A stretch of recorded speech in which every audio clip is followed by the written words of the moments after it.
दिनैहाय खोब दुखुनि बाथ्रा जोंनि 14 नं चिरांदुवार समस्तिनि सिङाव खुंग्रिं प्राइमारिनि सिङाव थानाय सारागुरि गामियाव दहाय फुंनि 6:30 आरो 7:00 रिंगायाव जे जोंनि सारागुरि गामिनि गाला बसुमतारी बिफा जगेश्वर बसुमतारी बिथाङा आबादथिलियाव हाल मावबाय थानाय समावनो जाहा मिथिंगानि जे जाब्रबथायजों थामहिनबा बज्र गावनानै बिथाङा रुंसारि जानो गोनां जादों। दा बे न'खराव फैनानै जों खोब दुखु मोनफैदों आरो जोङो 14 नं चिरांदुवार ब्लक कमिटि पिपलनि जानानै जों दुखु फोरमायदों।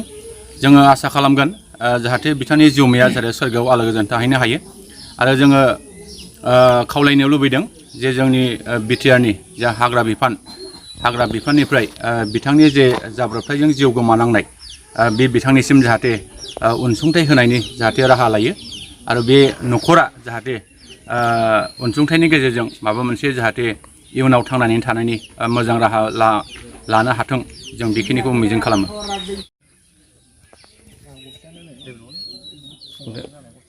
दिनैहाय खोब दुखुनि बाथ्रा जोंनि 14 नं चिरांदुवार समस्तिनि सिङाव खुंग्रिं प्राइमारिनि सिङाव थानाय सारागुरि गामियाव दहाय फुंनि 6:30 आरो 7:00 रिंगायाव जे जोंनि सारागुरि गामिनि गाला बसुमतारी बिफा जगेश्वर बसुमतारी बिथाङा आबादथिलियाव हाल मावबाय थानाय समावनो जाहा मिथिंगानि जे जाब्रबथायजों थामहिनबा बज्र गावनानै बिथाङा रुंसारि जानो गोनां जादों।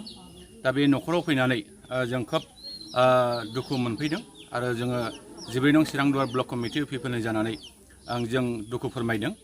जोङो आसा खालामगोन जाहाथे बिथांनि जिउमाया जाहाथे सोरगोआव आलो गोजोन थाहैनो हायो आरो जोङो खावलायनो लुबैदों जे जोंनि बिटिआरनि जा हाग्रा बिफाननिफ्राय बिथांनि जे जाब्रबथायजों जिउ गोमानांनाय बे बिथांनिसिम जाहाथे अनसुंथाइ होनायनि जाहाथे राहा लायो आरो बे न'खरा जाहाथे अनसुंथाइनि गेजेरजों माबा मोनसे जाहाथे इयुनाव थांनानै थानायनि मोजां राहा लानो हाथों जों बेखिनिखौ मिजिं खालामो।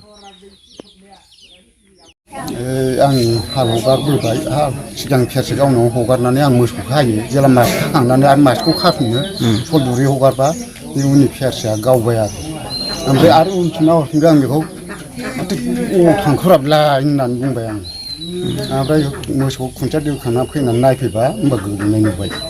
मा लायामोन बे मानसिया?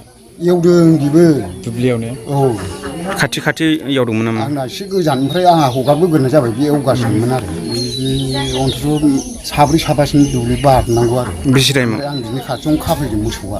टाइमा बेसेबांसो जागौमोन?